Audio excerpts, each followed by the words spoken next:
Hi friends, welcome to exam theory. तो SSC constable GD 2019 में total आपके exam 54 शिफ्टों में कराए गए थे, जिसके सारे मैथ के सॉल्यूशन आपको इस चैनल पर देखने को मिलेंगे। आज हम लोग इस वीडियो में 18/2/2019 के शिफ्ट 1 के सारे मैथ के सॉल्यूशन इस वीडियो में देखने वाले हैं। तो वीडियो के अंत तक जरूर बने रहिएगा। तो अगर आप इस चैनल पर नए हैं तो हमारे चैनल को सब्सक्राइब जरूर कर ले। ये हमारा सोशल मीडिया प्लेटफॉर्म है, आप हमसे यहाँ भी जुड़ सकते हैं। इसके लिंक आपको इस वीडियो के डिस्क्रिप्शन बॉक्स में मिल जाएंगे। और इस वीडियो को अपने दोस्तों के साथ शेयर करना बिल्कुल भी नहीं भूलिएगा।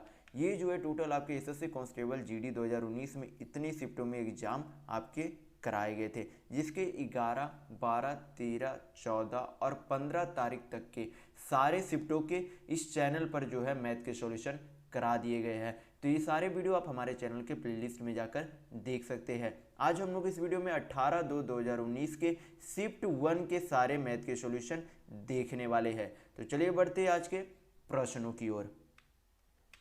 तो देखेंगे क्वेश्चन नंबर 1।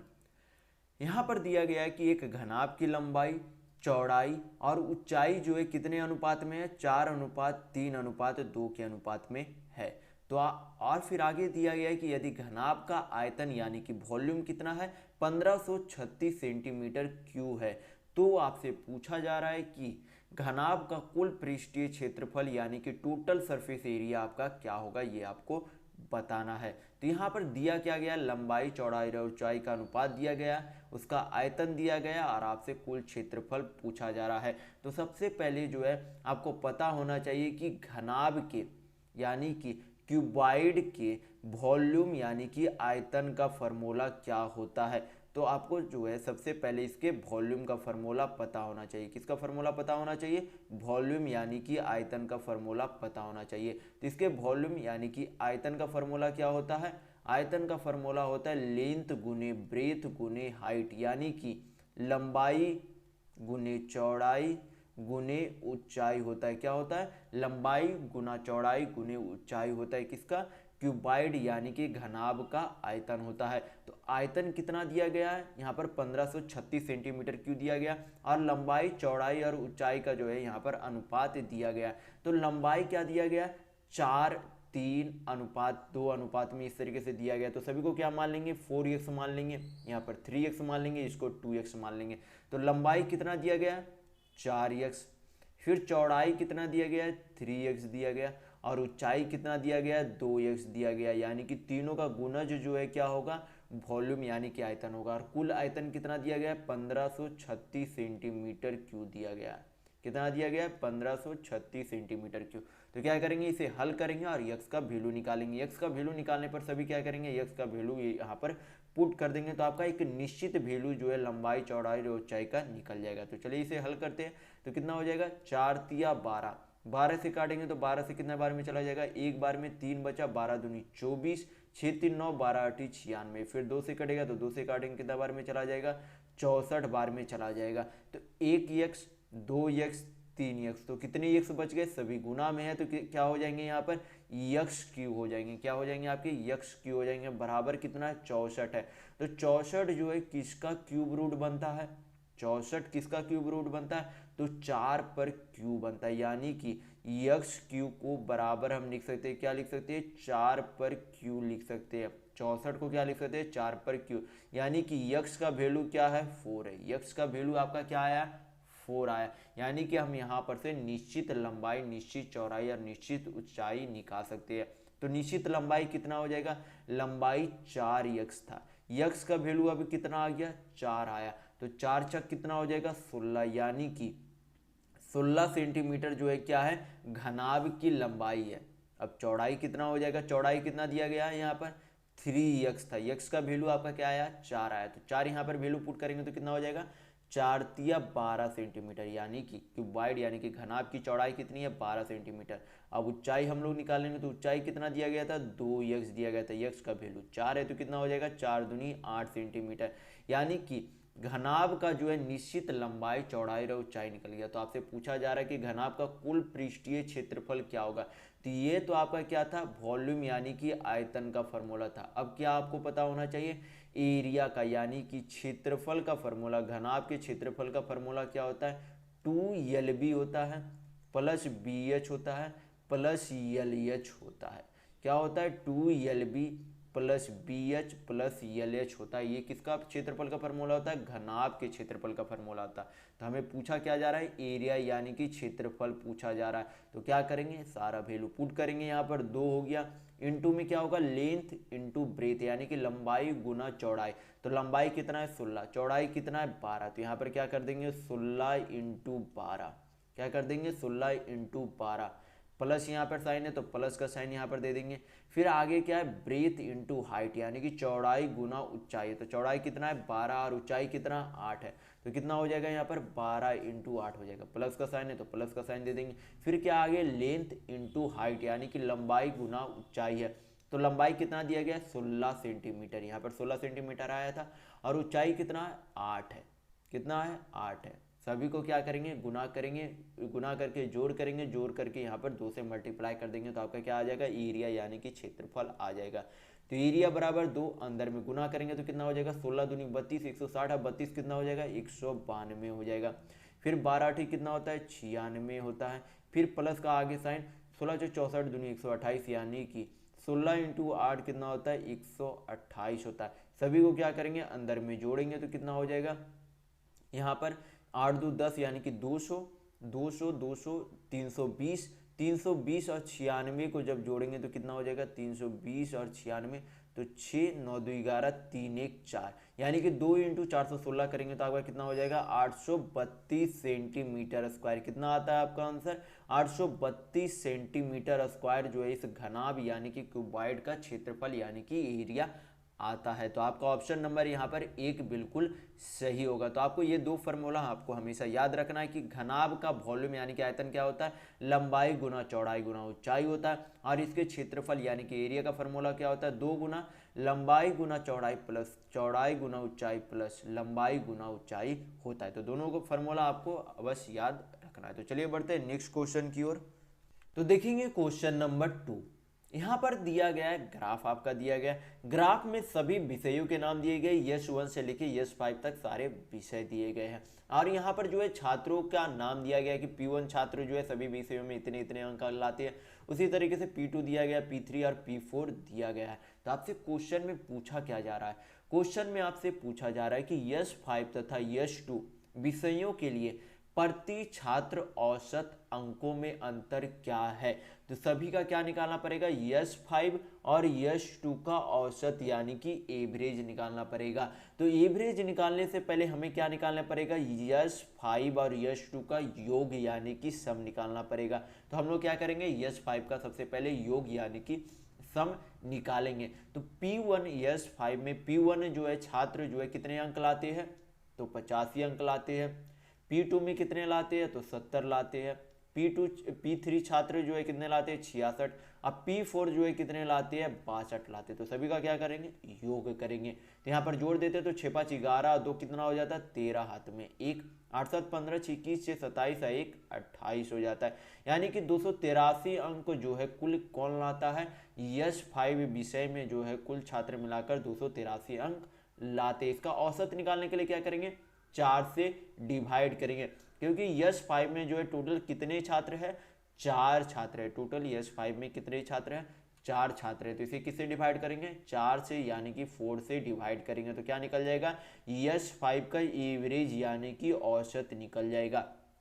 तो यस 5 का यहाँ पर एवरेज यानी कि औसत आ गया। तो हम लोग किसका निकालेंगे, यस 2 का निकालेंगे। किसका निकालेंगे, यस 2 का निकालेंगे। तो यस 2 में जो है P1 छात्र जो है कितना अंक लाते हैं 62 लाते हैं। P2 जो है कितना लाते हैं 52 लाते हैं। P3 जो है कितना लाते हैं 72 लाते हैं। P4 जो है कितना लाते हैं 37 लाते हैं। सभी का क्या करेंगे, योग करेंगे। यहाँ पर तो 2 3 6 7 6 13, हाथ में 1, 6 5 11 7 18 3 21 1 22, यानी कि 223 अंक कुल जो है यस 2 विषयों में छात्रों द्वारा लाया जाता है। तो कुल छात्र जो है यस 2 में जो है कितने हैं, तो 4 छात्र है। तो 4 से इसे डिवाइड करेंगे तो क्या निकल जाएगा, यस 2 में जो है यस 2 विषय में छात्रों द्वारा लाए गए अंकों का औसत निकल जाएगा। क्या निकल जाएगा, यस 2 विषयों का एवरेज अंक यानी कि औसत अंक निकल जाएगा। यहाँ पर जो है क्या पूछा जा रहा है, यस 5 और यस 2 के जो है यस 5 और यश 2 के जो है औसतों का अंतर यानी कि एवरेज का अंतर पूछा जा रहा है। तो क्या करेंगे, दोनों का माइनस कर देंगे, 283/4 माइनस 223 बटा कितना हो जाएगा, 4 हो जाएगा। तो एलसीएम कितना हो जाता है, 4। 283 माइनस 223 करेंगे, 283 माइनस 223 करेंगे तो कितना बचेगा, 60 बचेगा। कितना बचेगा, 60 बचेगा। 4 से जब 60 को काटेंगे तो कितना बार में चला जाएगा, 15 बार में चला जाएगा। यानी कि यश 5 और यश 2 के औसतों का अंतर कितना है, 15 अंतर है। यानी कि आपका ऑप्शन नंबर 1 बिल्कुल सही होगा। तो चलिए बढ़ते नेक्स्ट क्वेश्चन की ओर। तो देखेंगे क्वेश्चन नंबर 3। यहाँ पर दिया गया है कि दिए गए डेटा का माध्यक यानी कि मीडियन क्या होगा, ये आपसे पूछा जा रहा है। और नीचे क्या दिया गया है, ये सारे संख्याएं दी गई है। क्या दिया गया है, ये सारे नंबर दिए गए हैं। तो जब आपसे माध्यिका यानी कि मीडियन पूछा जाए और इस तरीके से कुछ नंबर दिए हुए रहे, तो सारे नंबर को क्या करेंगे हम लोग, असेंडिंग ऑर्डर यानी कि बढ़ते क्रम में इसे व्यवस्थित कर देंगे। तो असेंडिंग ऑर्डर यानी कि बढ़ते क्रम में व्यवस्थित करने के लिए क्या करेंगे हम लोग, सबसे पहले सबसे छोटी संख्याओं को लिखेंगे नीचे की ओर। तो सबसे छोटी संख्या कौन सी है, 2 है। सबसे छोटी संख्या कौन सी है, 2 है। 2 जो है इस पूरे नंबर में कितने बार है, 2 एक बार यहाँ पर है, एक बार यहाँ पर, यानी कि 2 नंबर जो है कुल कितने बार है, 2 बार है। उसके बाद कौन सी संख्या है, 3 है। 3 जो है कितने बार है, 3 एक बार यहाँ पर है, 3 एक बार यहाँ पर है। यानी कि 3 संख्याएं जो है, 3 संख्या जो है कितने बार है, 2 बार है। उसके बाद कौन सी संख्या है, 4 है। 4 जो है कितने बार है, एक बार है। उसके बाद 5 है। 5 भी जो है कितने बार है, एक बार है। उसके बाद 6 है। 6 भी एक बार ही है। और उसके बाद 7 है। 7 भी एक बार ही है। तो यहाँ पर गिन लेंगे, जितनी संख्या यहाँ पर थी उतनी संख्या नीचे भी लिखी गई है या नहीं। तो यहाँ पर कितनी संख्या थी कुल, 2 2 4 2 6 2 8। नीचे कितनी है, 2 2 4 2 6 2 8। तो आप भी क्या करेंगे, हमेशा परीक्षाओं में यहाँ पर दोनों संख्याओं को मिला लेंगे कि दोनों संख्याएं जो है बराबर में लिखी गई है या नहीं। तो यहाँ पर फिर असेंडिंग ऑर्डर में लिखने के बाद क्या करना होता है आपको, यहाँ पर माध्यक यानी कि असेंडिंग ऑर्डर में जब यहाँ पर लिखा जाता है उसमें जो है बीच की संख्या जो है कौन सी आएगी ये आपको निकालना रहता है। वो आपका क्या होता है फिर, माध्यक यानी कि मीडियन होता है। तो यहाँ पर बीच की संख्या कौन सी है, बीच की संख्या यहाँ पर 3 और 4 है। बीच की संख्या यहाँ पर कौन है, 3 और 4 है। क्योंकि यहाँ पर भी जो है कितनी संख्याएं बच गई है, 3 संख्या इधर भी है और 3 संख्या इधर भी है। यानी कि बीच की संख्या कौन सी है, 3 और 4 है। तो 3 और 4 के बीच का जो है कौन सा अंक आएगा, 3 और 4 के बीच कौन सा अंक आएगा, तो 3.5 आएगा। कौन सा अंक आएगा, 3.5 आएगा। अगर आप इसे निकालना चाहते हैं तो निकालने के लिए क्या करेंगे, दोनों को जोड़ देंगे। दोनों को जोड़कर बटा क्या करेंगे, 2 संख्याएं हैं तो 2 से विभाज्य यानी कि डिवाइड कर देंगे। तो कितना आ जाएगा, 3.5 आ जाएगा। कितना आ जाएगा, 3.5 आ जाएगा। अगर आप निकालना चाहें तो इस तरीके से निकाल सकते हैं, या फिर 3 या 4 के बीच आप डायरेक्ट यहाँ पर क्या लिख सकते हैं कि 3 और 4 के बीच 3.5 आता है। यानी कि इस पूरे नंबर का जो है मीडियन यानी कि माध्यिक कितना हो गया, 3.5 हो गया। यानी कि आपका ऑप्शन नंबर 1 बिल्कुल सही होगा। तो चलिए बढ़ते हैं नेक्स्ट क्वेश्चन की ओर। तो देखेंगे क्वेश्चन नंबर 4। यहाँ पर क्या दिए गए, वर्ष के सभी नाम दिए गए और यहाँ पर चावल का उत्पादन किस में दिया गया, 1000 किलोग्राम में दिया गया है। और यहाँ पर इस कॉलम में क्या दिए गए हैं, चावल के खेती के तहत 100 वर्ग मीटर में जो है चावल का उत्पादन दिया गया। यानी कि जिस तरीके से वाई जो है 520,000 किलोग्राम जो है चावल का उत्पादन करता है कितने जमीन में, तो 130 यानी कि 130 वर्ग मीटर में जो है 520,000 किलोग्राम चावल का उत्पादन करता है। इसी तरीके से सभी जो है वर्ष में दिए गए चावल का उत्पादन। तो आपसे क्वेश्चन में पूछा क्या जा रहा है, क्वेश्चन में पूछा जा रहा है कि वर्ष Y3 के लिए प्रति वर्ग मीटर उपज क्या होगा, ये आपसे पूछा जा रहा है। तो क्वेश्चन में किस में पूछा जा रहा है, किलोग्राम में पूछा जा रहा है और प्रति वर्ग मीटर में पूछा जा रहा है। लेकिन आपका यहाँ पर ग्राफ में किस में दिया गया, 1000 में किलोग्राम में दिया गया। तो सभी को क्या करेंगे, किलोग्राम में चेंज कर देंगे। तो कितना हो जाएगा, Y3 में जो है कुल कितने किलोग्राम जो है, कुल कितने 1000 किलोग्राम जो है चावल का उत्पादन किया गया था Y3 में, तो 680 किलोग्राम कितना किया गया था। यानी कि 680,000 किलोग्राम। तो टोटल जो है कितने किलोग्राम किए गए थे, तो 680 इंटू 1000 किलोग्राम जो है, इतना टोटल जो है क्या किया गया था, चावल का उत्पादन किया गया था। कितने वर्ग मीटर में किया गया था, तो 150 100 वर्ग मीटर में, यानी कि 150 100 वर्ग मीटर में।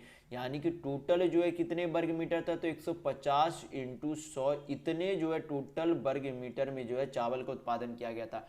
कुल चावल 680 इंटू 1000 किलोग्राम है, और टोटल जो है एरिया कितना है, 150 गुना 100 वर्ग मीटर जो है क्या है, इतने एरिया में जो है चावल का उत्पादन किया गया था। तो जब डिवाइड करेंगे तो आपका क्या निकल जाएगा, जब चावल के उत्पादन के एरिया के उत्पादन से डिवाइड करेंगे तो आपका प्रति वर्ग मीटर उपज आपका निकल जाएगा। तो इसे हल करते हैं तो 2 शून्य 2 शून्य चला गया, 1 शून्य 1 शून्य यहाँ पर कट जाएगा, 5 से काटेंगे तो 5 तिया 15, यहाँ पर 5 से काटेंगे तो 13 पचे 65, 3 बचा 5 छक 30, यानी कि प्रति वर्ग मीटर उपज कितना आ गया, 136/5 आ गया। तो आपका आंसर किस में दिया गया, पॉइंट में दिया गया। तो इसे क्या करेंगे, पॉइंट में चेंज करेंगे।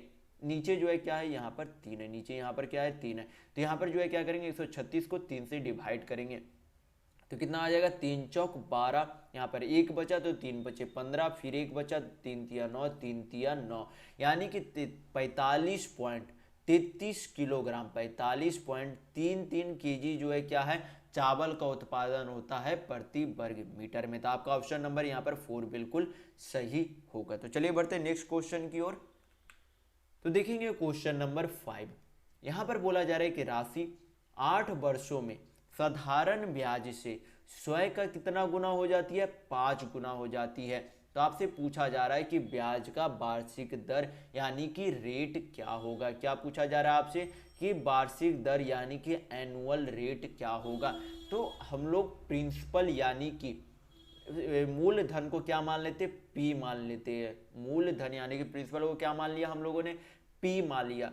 लेकिन प्रिंसिपल पी जो है 8 वर्षों में, कितने वर्षों में, 8 वर्षों में कितने गुना हो जाती है, 5 गुना हो जाती है। यानी कि कोई प्रिंसिपल यानी कि कोई मूलधन पहले पी था तो 8 वर्षों में कितना हो गई, 5p हो गई। कितना हो गई, 5p, यानी कि 5 गुना हो गए।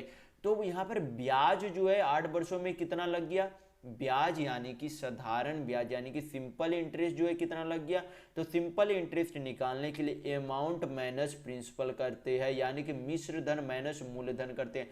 तो मिश्र धन कितना हो गया, 5p हो गया। कितना हो गया, 5p, और मूलधन हम लोगों ने क्या माना था, p माना था। तो 5p माइनस p करेंगे तो कितना आ गया, 4p, यानी कि सिंपल इंटरेस्ट यानी कि साधारण ब्याज आपका कितना मिला, 4p मिला। प्रिंसिपल यानी कि मूलधन आपका हम लोगों ने क्या माना था, p माना था। तो प्रिंसिपल यानी कि मूलधन भी पता है, सिंपल इंटरेस्ट यानी कि साधारण ब्याज भी पता है, और आपको समय भी पता है कि कितने वर्षों में ये जो है 5 गुना हो जाती है। तो आपको निकालना क्या है, रेट निकालना है। तो रेट अब आसानी से निकल जाएगा। तो रेट निकालने से पहले आपको जो है फॉर्मूला सिंपल इंटरेस्ट का पता होना चाहिए। क्या होता है सिंपल इंटरेस्ट का formula, P into R into T by 100 equal to क्या होता है, SI यानी कि सिंपल इंटरेस्ट होता है। तो P से आपका हो गया प्रिंसिपल यानी कि मूलधन, R से रेट यानी कि दर, T से टाइम यानी कि समय, SI से सिंपल इंटरेस्ट यानी कि साधारण ब्याज होता है। तो प्रिंसिपल यानी कि मूलधन हम लोगों ने क्या माना था, P माना था, तो P लिख देंगे। रेट हम लोगों को निकालना है तो इसे R से ही से डिनोट कर देते हैं। टी यानी कि टाइम यानी कि समय जो है कितना दिया गया है, 8 वर्ष दिया गया है, तो 8 लिख देंगे, नीचे 100 से डिवाइड कर देंगे। और सिंपल इंटरेस्ट यानी कि साधारण ब्याज हम लोग का क्या आया, 4p आया, यानी कि यहाँ पर क्या लिख देंगे, 4p लिख देंगे। p से p जो है कट गया, 4 से काटेंगे 8 को तो 2 बार में चला जाएगा, 2 से 100 को काटेंगे तो 50 बार में चला जाएगा। यानी कि आपका रेट यानी कि आपका दर कितना आ गया, 50% की दर जो है क्या है, साधारण ब्याज है, यानी कि उसका वार्षिक ब्याज दर है। तो आपका ऑप्शन नंबर यहाँ पर 2 बिल्कुल सही होगा। तो चलिए बढ़ते हैं नेक्स्ट क्वेश्चन की ओर। तो देखेंगे क्वेश्चन नंबर 6। यहाँ पर दिया गया है कि मोहित तथा सुमित जो है 74,000 रुपया और 96,000 रुपये के निवेश के साथ जो है क्या करते हैं, एक व्यापार शुरू करते हैं। फिर बोला गया कि यदि वर्ष के अंत में 5:8 के अनुपात में जो है क्या करते हैं, लाभ कमाते हैं, तो उनके द्वारा निवेश की गई पूंजी की समय अवधि का अनुपात क्या है, ये आपसे पूछा जा रहा है। तो मोहित और सुमित का जो है क्या निकाल लेंगे यहाँ पर कि दोनों जो है कितने अनुपात में जो है एक व्यापार में निवेश करते हैं। तो मोहित जो है कितना व्यापार में निवेश करता है 74,000 रुपये, और सुमित जो है कितना करता है 96,000 रुपया। तो दोनों का अनुपात कितना हो जाएगा 3 चला गया, 2 से काटेंगे तो 37 दूनी 74, और यहाँ पर 2 से काटेंगे तो 48 दूनी 96, यानी कि मोहित का अनुपात में जो है 37 यूनिट निवेश करता है और सुमित जो है 48 यूनिट निवेश करता है। तो यहाँ पर मान लेते कि 37 यूनिट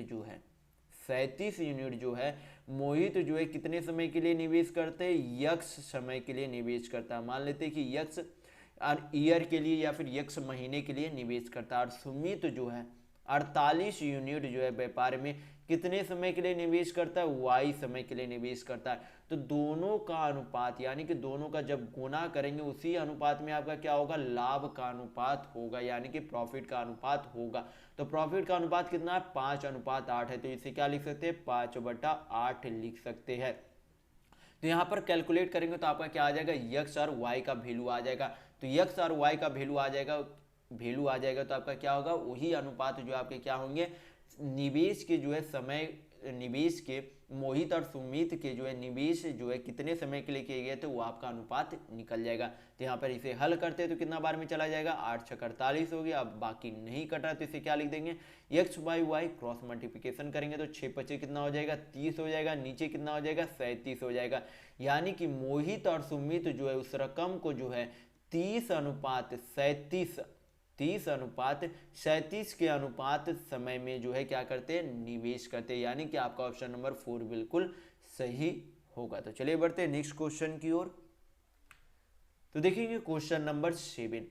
यहां पर दिया गया है कि थैले में सफेद और पीली गेंदों का अनुपात कितना है, 7:11 के अनुपात में है, और यहाँ पर कुल गेंदों की संख्या कितनी दी गई है, 108 दी गई है। आपसे पूछा जा रहा है कि पीली गेंद यानी कि येलो बॉल जो है कितनी है। तो यहाँ पर दोनों का अनुपात दिया गया, यहाँ पर दोनों का योग दिया गया। तो दोनों का जो अनुपात के यूनिट में जो है योग कितना, 11 7 18 यूनिट जो है दोनों का यूनिट के बॉल का योग है, और टोटल बॉल जो है रियल में जो है कितना 108 है, यानी कि 18 यूनिट बॉल बराबर 108 बॉल है। तो एक यूनिट बराबर जो है कितने बॉल होंगे, तो एक यूनिट बराबर 18 से काटेंगे तो कितने बार में चला जाएगा, 18 × 78, यानी कि एक यूनिट बराबर कितने बॉल है, 6 बॉल है। तो हमें निकालना क्या है, पीली गेंदों की संख्या निकालनी है। तो पीली गेंद जो है रेशियो में कितने यूनिट थे, 11 यूनिट। तो एक यूनिट का वैल्यू अगर 6 है तो 11 यूनिट का वैल्यू कितना होगा, तो 6 में 11 को मल्टीप्लाई करेंगे तो क्या आ जाएगा, 11 × 6 66, यानी कि पीली गेंदों की संख्या जो है कुल कितनी है, 66 है। पीली गेंदों की कुल संख्या कितनी है, 66 है। तो आपका ऑप्शन नंबर यहाँ पर 2 बिल्कुल सही होगा। तो चलिए बढ़ते हैं नेक्स्ट क्वेश्चन की ओर। तो देखेंगे क्वेश्चन नंबर 8। यहां पर दिया गया है कि एक राशि पर 5वें वर्ष में 1200 रुपये का चक्रवृद्धि ब्याज मिलता है। फिर बोला गया कि यदि वार्षिक ब्याज दर 22.5% है तो छठे वर्ष में ब्याज क्या होगा। तो आपको पता होना चाहिए कि चक्रवृद्धि ब्याज में ब्याज पर भी ब्याज लगता है। क्या लगता है, ब्याज पर भी ब्याज लगता है, यानी कि जो 5वें वर्ष में ब्याज मिला, जैसे कि फिफ्थ ईयर में कितने ब्याज मिला, 1200 रुपये ब्याज मिला। कितने ब्याज मिला, 1200 ब्याज मिला। तो सिक्स्थ ईयर में भी जो है क्या मिलेगा, 1200 रुपये ब्याज मिलेगा। लेकिन जो 5वें वर्ष में जो ब्याज मिला उसका भी क्या लगेगा, ब्याज पर भी ब्याज लगेगा, क्योंकि चक्रवृद्धि ब्याज में हमेशा ब्याज निरंतर चलते रहते, लेकिन जो पिछले वर्ष में ब्याज लगा उसका भी ब्याज पर भी क्या लगता है, ब्याज लगता है। यानी कि 1200 रुपये अगले वर्ष में भी ब्याज लगेंगे, यानी कि छठे वर्ष में भी ब्याज लगेंगे, लेकिन 1200 रुपये जो पिछले वर्ष में ब्याज थे उसका भी अब क्या लगेगा, 22.5% ब्याज लगेगा। तो अब हम लोग क्या निकाल लेंगे, 1200 का 22.5% निकाल लेंगे। 1200 का क्या निकाल लेंगे, 22.5% का वैल्यू निकाल लेंगे। तो यहाँ पर क्या करेंगे, इसे हल करेंगे, पॉइंट हटाएंगे तो नीचे 1 0 आ जाएगा, 2 0 2 0 चला गया। 5 से काटेंगे तो 5 दूनी 10, 5 चौक 20, 5 पचे 25, 2 से काटेंगे तो 6 बार में 9 तिया 27, यानी कि 270 रुपये जो है क्या लगता है, 270 रुपये जो है अब 1200 का जो है क्या लगता है, ब्याज पर भी ब्याज लगता है। यानी कि छठे वर्ष का जो है ब्याज कितना होगा, 1200 रुपया प्लस 270 रुपया कुल ब्याज होंगे। यानी कि कुल ब्याज कितना हो गया, 1200 प्लस 270, 1470 रुपये। यानी कि छठे वर्ष में कुल ब्याज के रूप में उसे 1470 रुपया देना पड़ेगा। यानी कि आपका ऑप्शन नंबर 3 बिल्कुल सही होगा। तो चलिए बढ़ते हैं नेक्स्ट क्वेश्चन की ओर। तो देखेंगे क्वेश्चन नंबर 9। यहां पर बोला गया है कि यफ अकेले एक कार्य को 24 दिनों में पूरा कर सकता है। फिर आगे बोला गया कि जी अकेले समान कार्य को, यानी कि उसी कार्य को कितने दिनों में कर सकता है, 32 दिन में पूरा कर सकता है।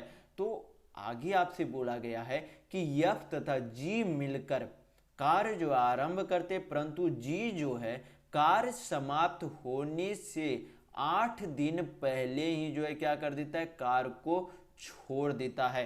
तो आपसे पूछा जा रहा है कि कुल कार्य जो है कितने दिनों में समाप्त होगा। तो मैंने आपको काफी बार पहले वाले वीडियो में बता चुका हूं कि टोटल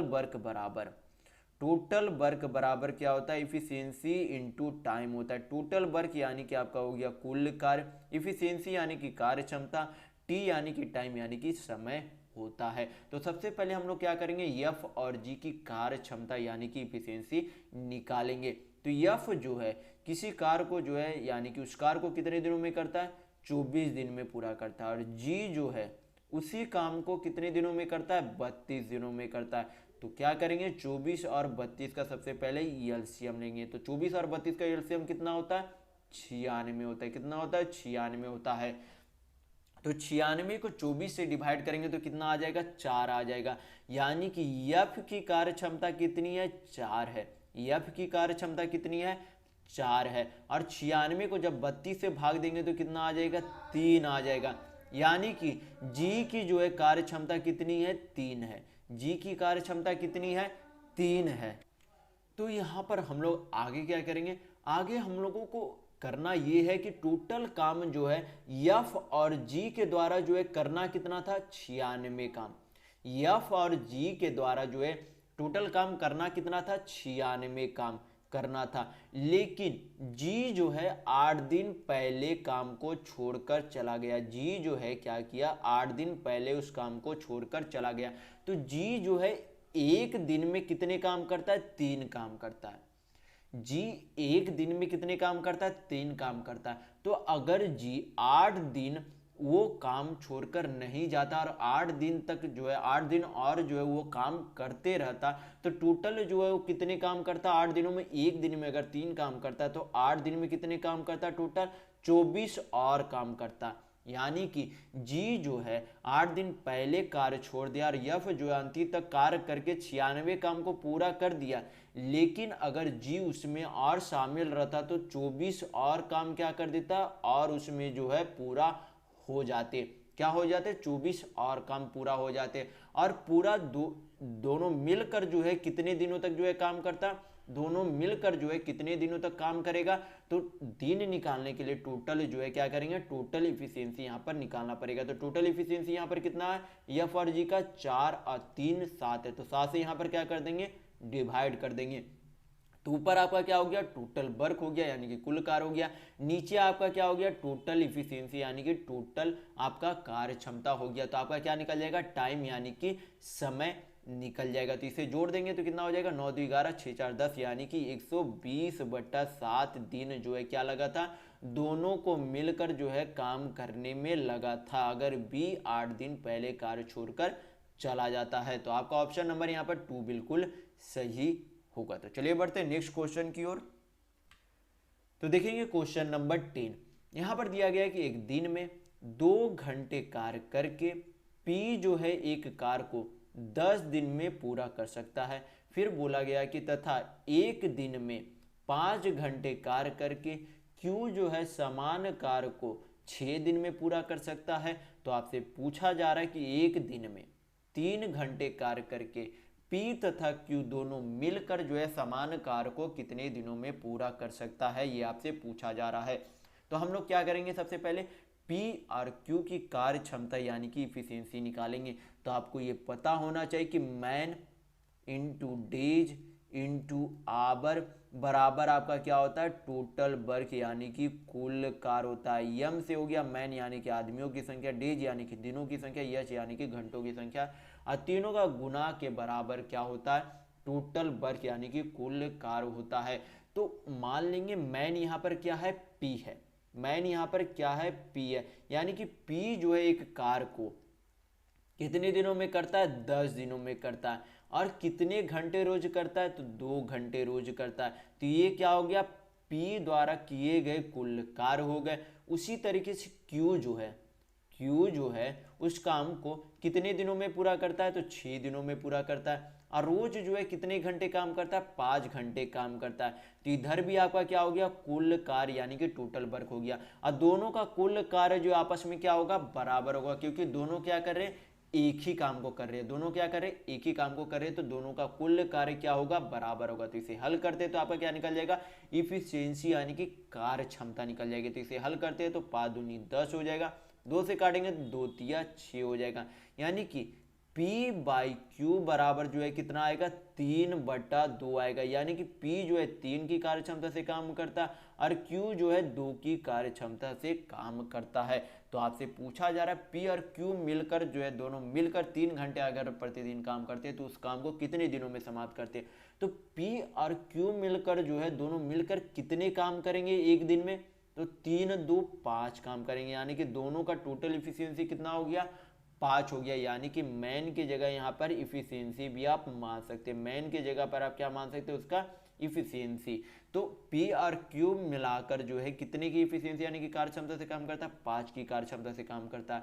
कितने घंटे काम करेगा 3 घंटे काम करेगा, और आपसे पूछा जा रहा है कितने दिनों में जो है पूरा कर सकता है, तो यहाँ पर दिनों की संख्या निकालनी है तो उसे डी के रूप में इसे मान लेते हैं। तो ये आपका क्या हो गया टोटल वर्क यानी कि कुल कार्य हो गया।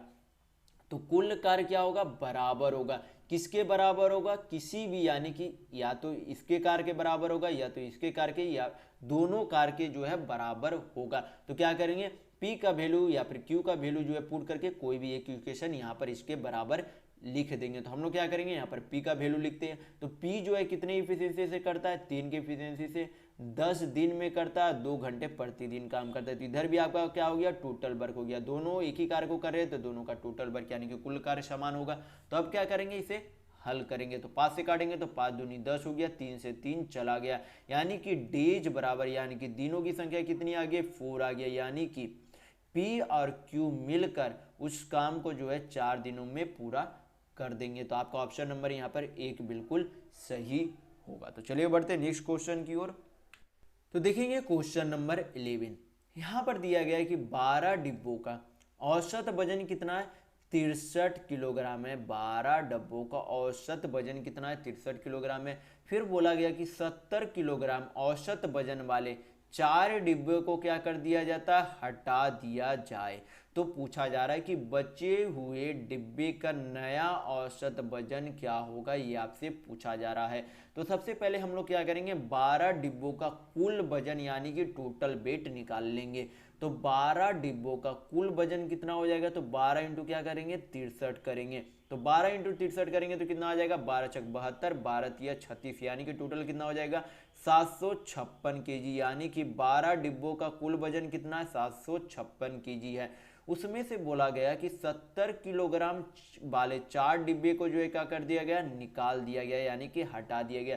तो हम लोग निकाल लेंगे कि 4 डिब्बे का जो है कुल वजन कितना है, तो 4 डिब्बे का औसत वजन अगर 70 किलोग्राम है तो कुल वजन कितना हो जाएगा 7 चौक 28, यानी कि 280 केजी का टोटल वजन वाले जो है 4 डिब्बे हटा दिए गए। तो यहाँ पर हम लोग क्या निकाल सकते हैं, ये जो है 12 डिब्बों का वजन है, 12 डिब्बों का कुल वजन है, ये जो है 4 डिब्बे जो हटाए गए उनका कुल वजन है। तो जब माइनस करेंगे तो क्या हो जाएगा आपके बचे हुए डिब्बे का कुल वजन निकल जाएगा। तो यहाँ पर क्या करेंगे माइनस करेंगे तो 6 हो गया, यहाँ पर हो गया 7 हो गया, यहाँ पर हो गया 6, 6 में से 2 गया तो कितना बचेगा 4 बचेगा, यानी कि 476 केजी के कुल वजन के जो है क्या हुआ डब्बे बचे हुए। तो अभी डब्बा कितना टोटल बचा हुआ है, पहले जो है 12 डब्बा था, उसमें से 4 डब्बा को जो है क्या कर दिया गया, निकाल दिया गया। तो बचा हुआ डब्बा कितना है, 8 डब्बा है, यानी कि 8 डिब्बे का वजन कितना है, 476 किलोग्राम है। 8 डिब्बे का वजन कितना है, 476 किलोग्राम है।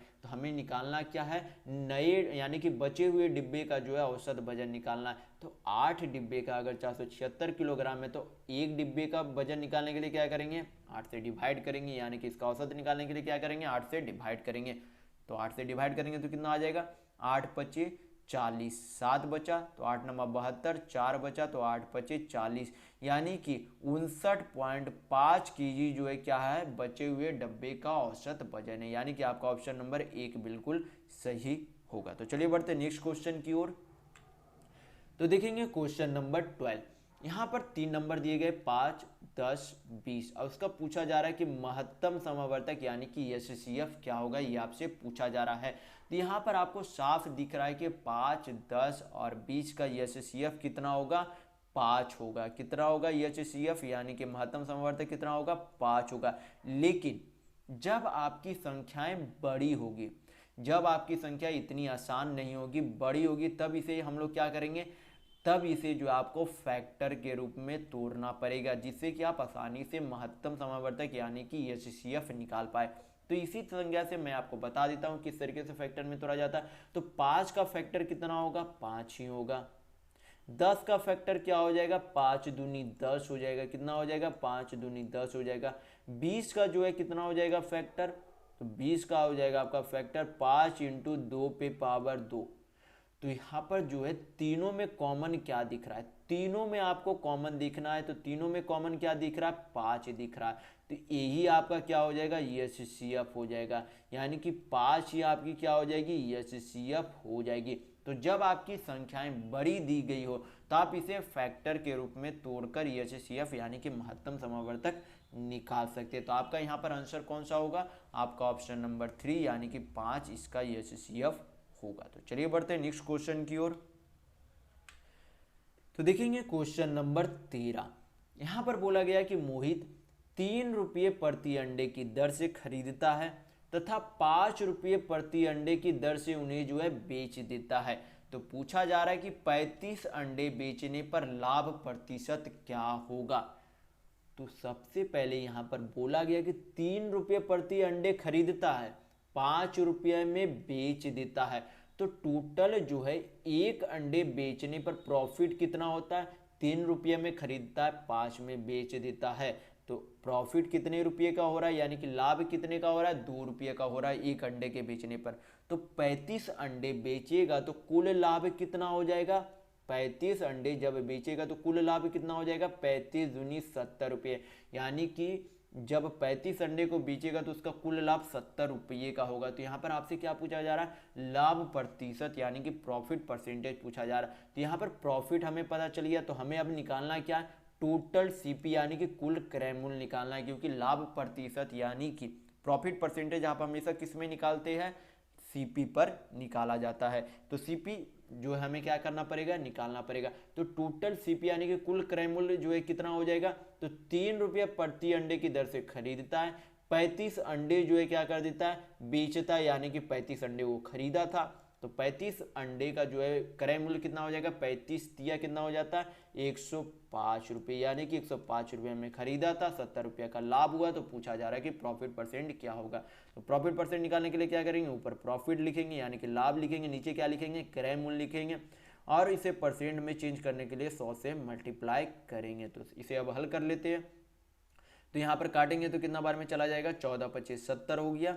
नीचे हो जाएगा 5 दूनी 10 21 हो जाएगा, 7 दूनी 14 7 तिया 21, यानी कि कितना आ गया 200/3। तो 3 से इसे भाग देंगे तो कितना आ जाएगा, 66.66% आएगा। कितना आएगा, 66.66%। यानी कि उसका लाभ प्रतिशत कितना होगा, 66.66% होगा। तो आपका ऑप्शन नंबर यहाँ पर 1 बिल्कुल सही होगा। तो चलिए बढ़ते नेक्स्ट क्वेश्चन की ओर। तो देखेंगे क्वेश्चन नंबर 14। यहाँ पर दिया गया कि एक विद्यार्थी को एक परीक्षा में जो है 24% अंक मिलते हैं और वह 56 अंकों से अनुत्तीर्ण यानी कि फेल हो जाता है। 24% अगर अंक प्राप्त करता है तो 56 अंकों से फेल हो जाता है। लेकिन यदि उसे 60% अंक मिलते हैं तो वह उसके जो है अंक न्यूनतम उत्तीर्ण यानी कि पास होने का जो न्यूनतम अंक है उससे 70 जो है अंक क्या कर लेता, अधिक लाता है। तो 24% जब अंक लाता है तो 56 अंकों से फेल हो जाता है, लेकिन जब 60% अंक लाता है तो पास हो, जितना नंबर में पास होता है उससे जो है 70 अंक जो है क्या करता है, अधिक ले आता है 60% जब अंक प्राप्त करता है। तो आपसे पूछा जा रहा है कि परीक्षा का अधिकतम अंक क्या होगा। क्या पूछा जा रहा है, परीक्षा का अधिकतम अंक क्या होगा। तो परीक्षा का अधिकतम अंक जो है कितने होगा, हमेशा 100% होगा। परीक्षा में कोई भी परसेंटेज जो है कुल कितने परसेंट होते हैं, 100% होते हैं। किसी भी विषय में या फिर टोटल विषय में जो है कुल कितने परसेंट होते हैं अंक के, 100% हमें अंक प्राप्त करना होता है।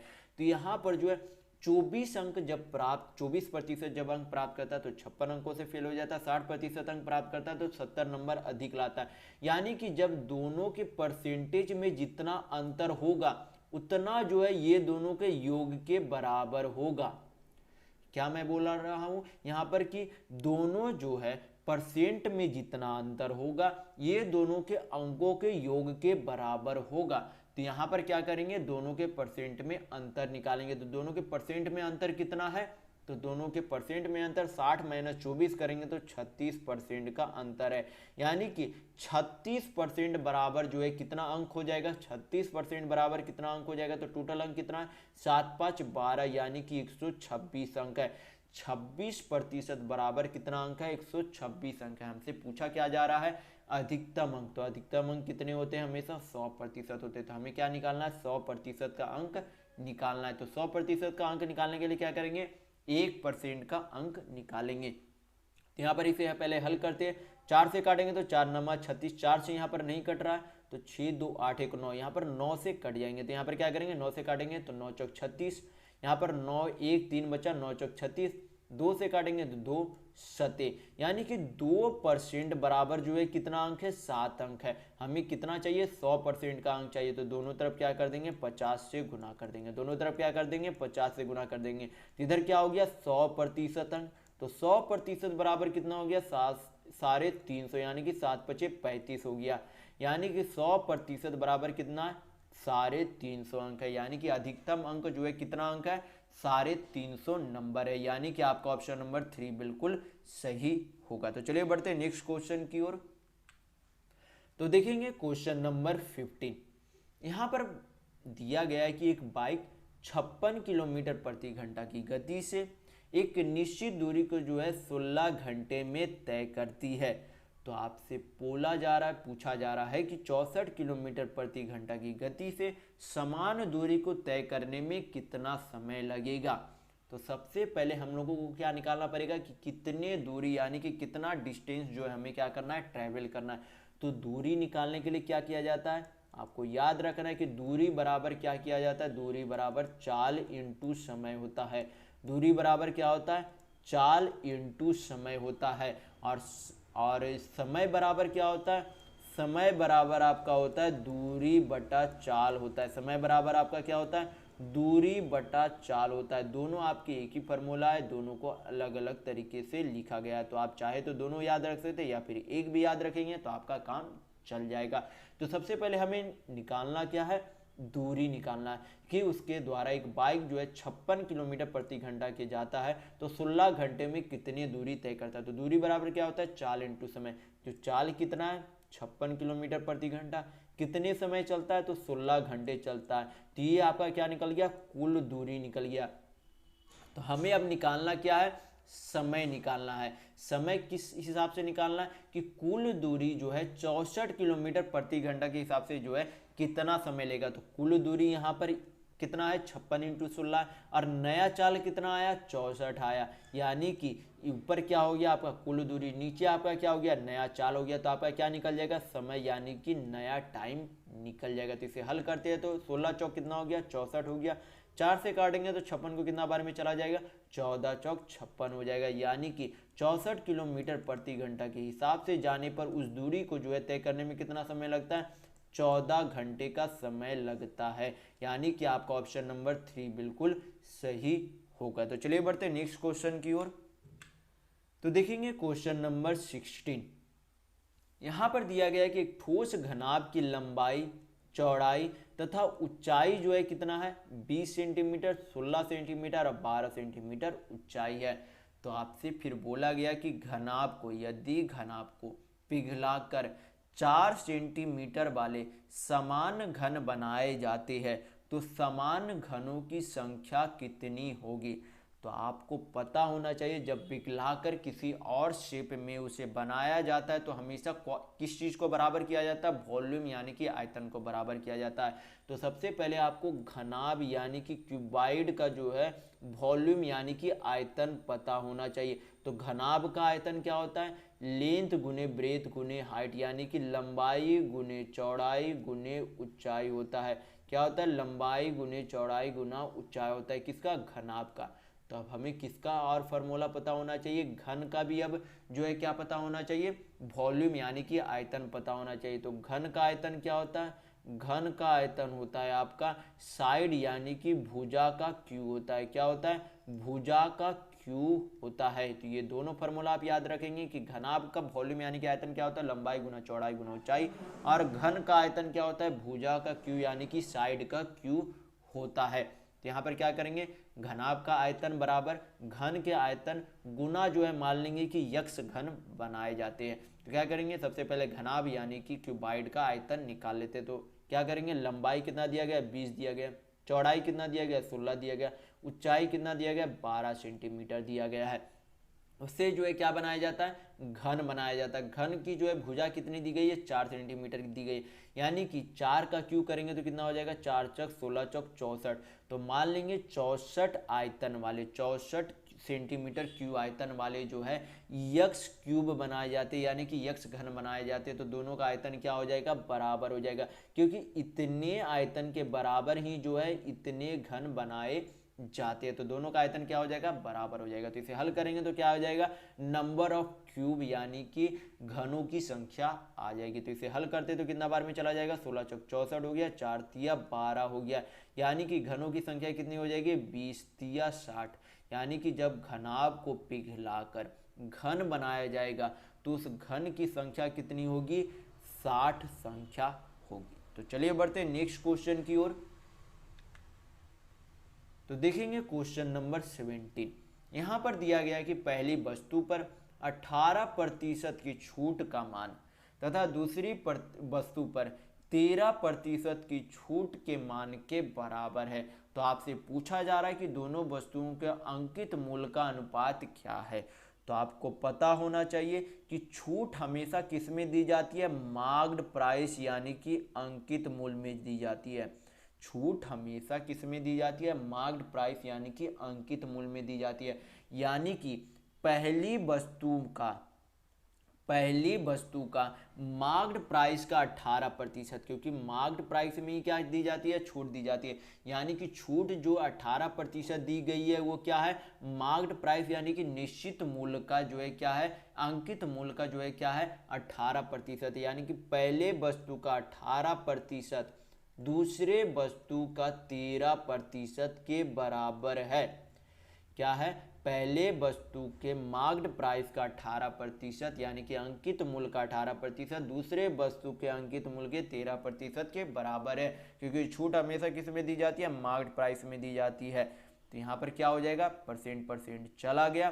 तो यहाँ पर जो है दोनों के अंकित मूल्य का अनुपात कितना हो जाएगा, तो अंकित मूल्य का अनुपात हो जाएगा 13/18 हो जाएगा। इसे अनुपात में चेंज करेंगे तो कितना हो जाएगा, 13/18, यानी कि पहले और दूसरे वस्तु के अंकित मूल्य का अनुपात कितना हो जाएगा, 13/18 होगा। तो आपका ऑप्शन नंबर यहाँ पर 1 बिल्कुल सही है। तो आपको हमेशा ध्यान रखना है कि डिस्काउंट यानी कि छूट किस में दी जाती है, मार्क्ड प्राइस यानी कि अंकित मूल्य में दी जाती है। तो चलिए बढ़ते हैं नेक्स्ट क्वेश्चन की ओर।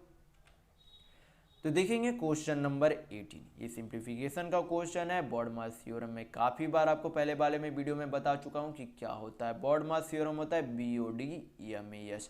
20 ये आपका हो गया ब्रैकेट यानी कि ये यानी कि आपका हो जाता है, इसमें 3 ब्रैकेट होते हैं, big bracket, middle bracket, small bracket होते हैं। फिर ओ से ऑफ हो गया, हिंदी में क्या दिया हुआ रहता है, का दिया हुआ रहता है, जैसे कि यहाँ पर दिया गया है। यम डी से डिवाइड, यम से मल्टीप्लाई, ए से ऐड यानी कि जोड़ होता है, ये से सब्ट्रैक्ट यानी कि घटा होता है।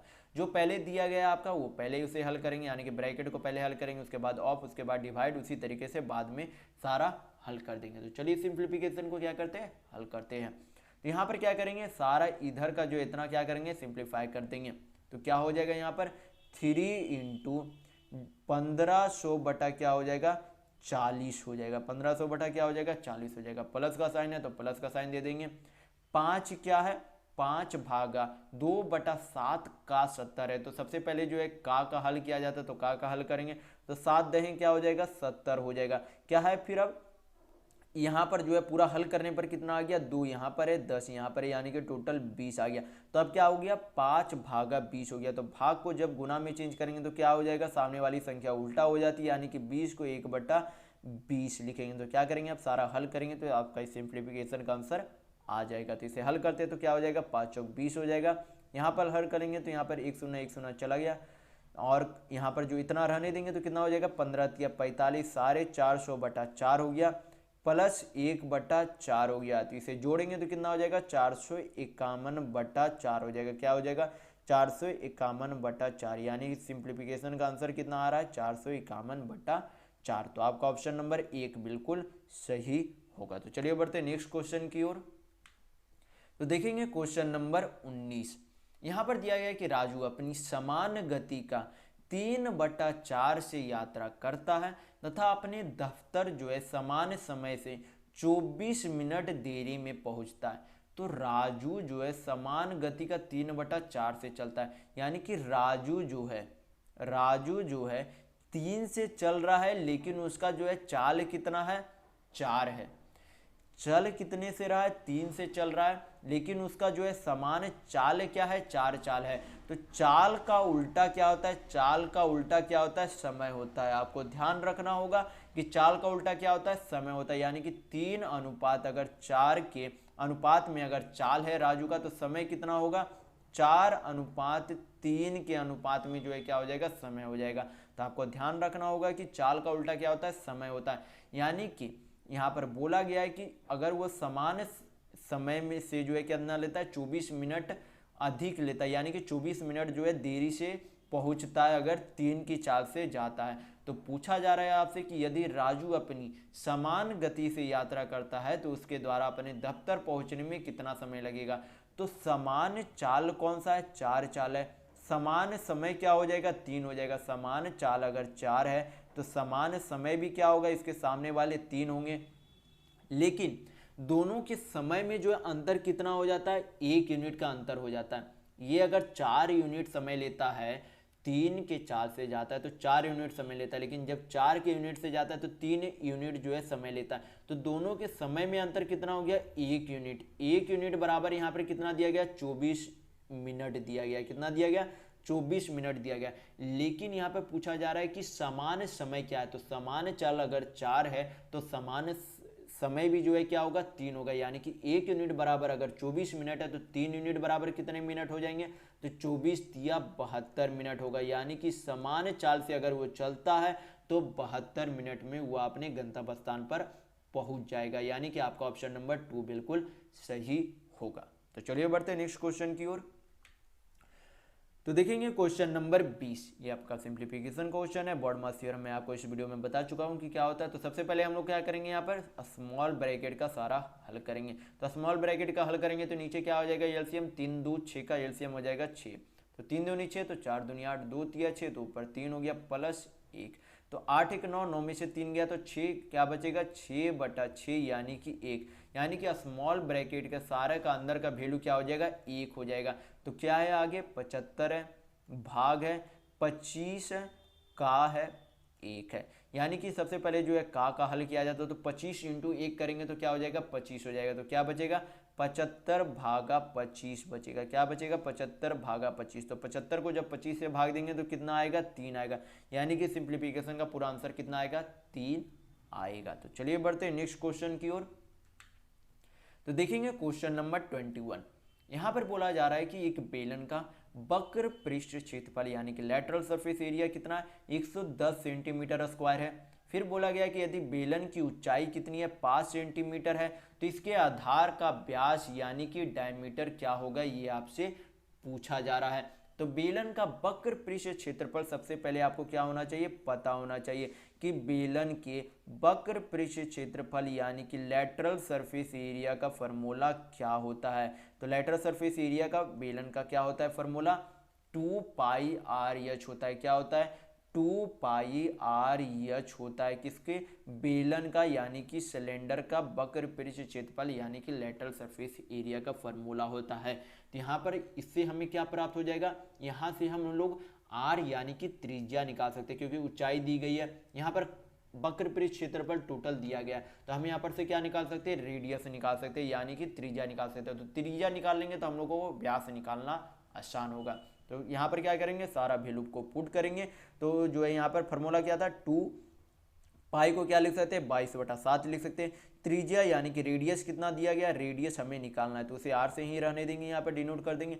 h यानी कि ऊंचाई कितना दिया गया, 5 दिया गया, तो 5 लिख देंगे। और लेटरल सरफेस एरिया का टोटल जो है कितना दिया गया, यानी कि वक्र पृष्ठ क्षेत्रफल टोटल कितना दिया गया, 110 सेंटीमीटर स्क्वायर दिया गया। तो इसे हल करेंगे तो आपका क्या आ जाएगा, त्रिज्या यानी कि रेडियस आ जाएगा। तो इसे हल करते तो 22 कितना होता है, 110 होता है। तो 110 कट गया यानी कि त्रिज्या बराबर कितना हो गया, 7/2 यानी कि रेडियस कितना आ गया, 7/2।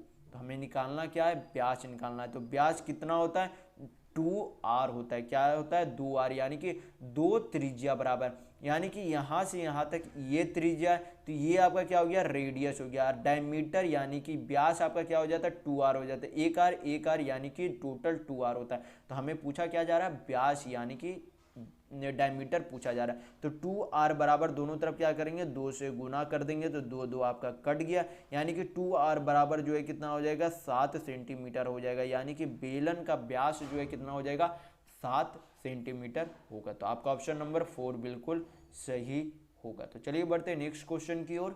तो देखेंगे क्वेश्चन नंबर 22। यहाँ पर दिया गया है कि वरुण 75 वस्तुएं जो है 3150 रुपये में खरीदता है तथा उनको 15 वस्तुओं के क्रय मूल्य के बराबर क्या होता है, लाभ होता है। तो आपसे पूछा जा रहा है कि प्रत्येक वस्तु का विक्रय मूल्य यानी कि एसपी क्या होगा। तो यहाँ पर जो है 75 वस्तुओं का सीपी यानी कि क्रय मूल्य कितना दिया गया है, टोटल 3150 रुपये दिया गया है। क्या दिया गया है, सीपी 75 वस्तुओं का। और प्रॉफिट यानी कि लाभ आपका जो है टोटल कितना हो रहा है, 15 वस्तु के क्रय मूल्य के बराबर लाभ हो रहा है। तो हमें सबसे पहले निकालना क्या पड़ेगा, एक वस्तु का क्रय मूल्य निकालना पड़ेगा, यानी कि एक वस्तु का सीपी निकालना पड़ेगा। तो 75 वस्तुओं का सीपी यानी कि क्रय मूल्य 3150 रुपया। तो एक वस्तु का निकालने के लिए क्या करेंगे, 3150 भागा 75 करेंगे।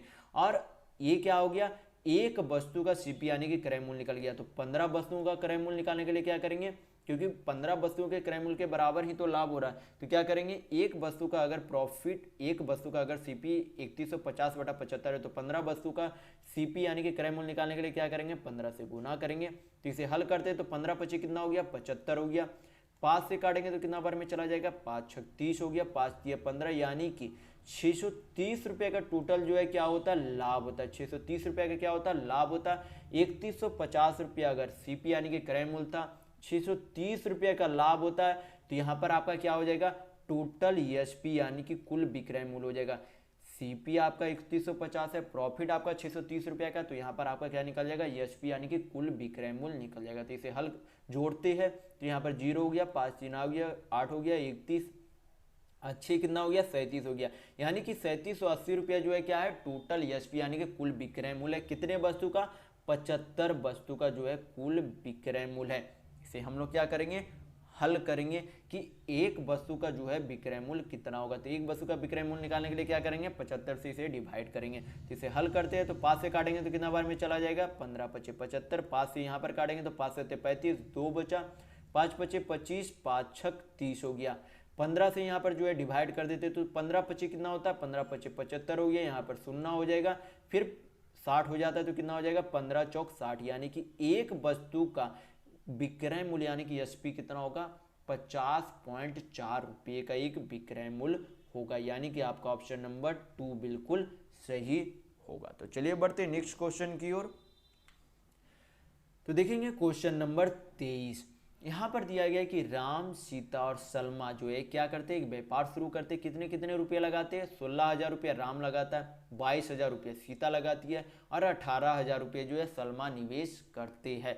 फिर बोला गया कि यदि वर्ष के अंत में 26,600 रुपये का क्या होता है, लाभ होता है, तो पूछा जा रहा है कि राम का हिस्सा क्या होगा। तो जब भी किसी में अगर लाभ को विभाजित किया जाता है तो किस में विभाजित किया जाता है, जिस अनुपात में उन सभी ने जो है क्या किया हो, व्यापार में निवेश किया हो, उसी अनुपात में जो है लाभ को क्या किया जाता है, बांटा जाता है। तो क्या करेंगे, सभी का जो है अनुपात में जो है क्या करेंगे, राम, सीता और सलमा का जो है क्या करेंगे, सीता और सलमा का क्या करेंगे, व्यापार में निवेश जो है धन का क्या करेंगे, अनुपात निकाल लेंगे। तो राम जो है कितने जो है निवेश करता है, कितने रुपये, तो 16,000 रुपये निवेश करता है। सीता जो है 22,000 रुपये निवेश करती है और सलमा जो है कितना निवेश करती है, 18,000 रुपये निवेश करती है। सभी को अनुपात में चेंज करेंगे तो 3 शून्य 3 शून्य 3 शून्य सभी में कट गया। 2 से काटेंगे तो 2 8 16, 11 दूनी 22 और 9 दूनी 18, यानी कि सभी जो है 8:11:9 के अनुपात में जो है निवेश करते हैं। तो यहाँ पर जो है ये आपका क्या हो गया, टोटल जो है निवेश का अनुपात हो गया। तो टोटल निवेश के अनुपात में जिस अनुपात में रहेगा उसी अनुपात में क्या होगा, लाभ को विभाजित किया जाएगा।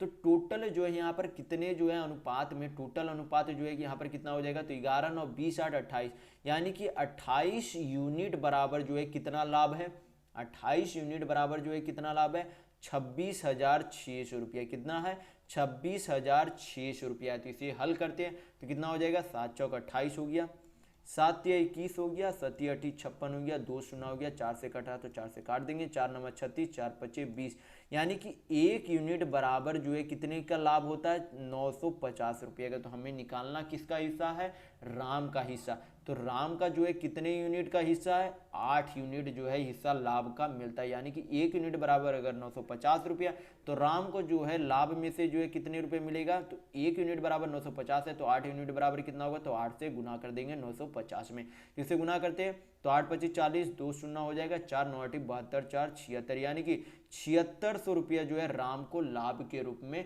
प्राप्त होता है। तो आपका ऑप्शन नंबर यहाँ पर 3 बिल्कुल सही होगा। तो चलिए बढ़ते हैं नेक्स्ट क्वेश्चन की ओर। तो देखेंगे क्वेश्चन नंबर 24। यहां पर बोला गया कि विद्यार्थियों की औसत आयु कितनी है, ए है, तथा अध्यापकों की औसत आयु कितनी है, बी है। यानी कि स्टूडेंट का एवरेज उम्र जो है कितना है, एवरेज आयु जो है कितना है, ए है, और टीचर का जो है एवरेज जो है कितना है, एवरेज एज जो है कितना है, बी है। एवरेज एज कितना है, बी है। फिर आगे बोला गया कि विद्यार्थियों की संख्या अध्यापकों की संख्या का कितना गुना है, 45 गुना है। यानी कि अगर स्टूडेंट जो है यानी कि टीचर अगर 1 है तो स्टूडेंट जो है कितने हो जाएंगे, 45 हो जाएंगे। अगर टीचर 1 है, अगर मान लीजिए किसी विद्यालय में टीचर अगर 1 है तो उस विद्यालय में स्टूडेंट कितने हैं, 45 है। उन 45 एवरेज का जो है, उन 45 स्टूडेंट की एवरेज आयु यानी कि औसत आयु जो है कितनी है, ए है, और उन एक टीचर का जो है आयु जो है कितना है, बी है। तो हम यहाँ पर से क्या निकाल सकते हैं, टोटल आयु निकाल सकते हैं, कुल स्टूडेंट और कुल टीचर का औसत आयु निकाल सकते हैं। यानी कि 45 छात्रों का औसत आयु अगर ए है तो टोटल आयु जो है 45 छात्रों का कितना हो जाएगा, 45 इंटू ए, यानी कि 45 ए जो है क्या हो जाएगा, टोटल छात्रों का जो है कुल आयु हो जाएगा। फिर जो है एक टीचर का जो है क्या है, आयु बी है, तो उसका जो है कुल आयु कितना हो जाएगा, एक टीचर का अगर आयु बी है तो उसका कुल आयु क्या है, बी ही है। यानी कि 45 टीचर और 45 स्टूडेंट और एक टीचर का कुल आयु कितना हो गया, 45 ए प्लस बी हो गया, कुल आयु हो गया टीचर और स्टूडेंट का।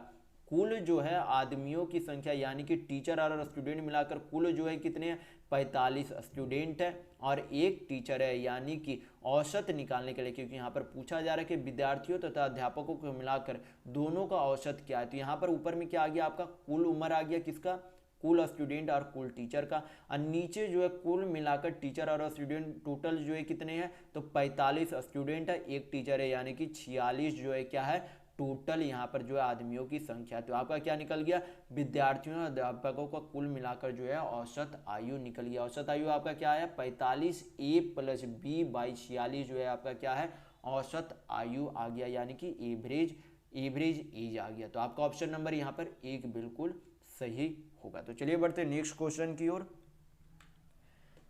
तो देखेंगे क्वेश्चन नंबर 25। ये आपका ग्राफ दिया गया, ग्राफ में कॉलेज के नाम दिए गए, फिर यहाँ पर कोर्स दिया गया, B1 B2 B3 B4 दिए गए और सभी का यहाँ पर अंक दिया गया है।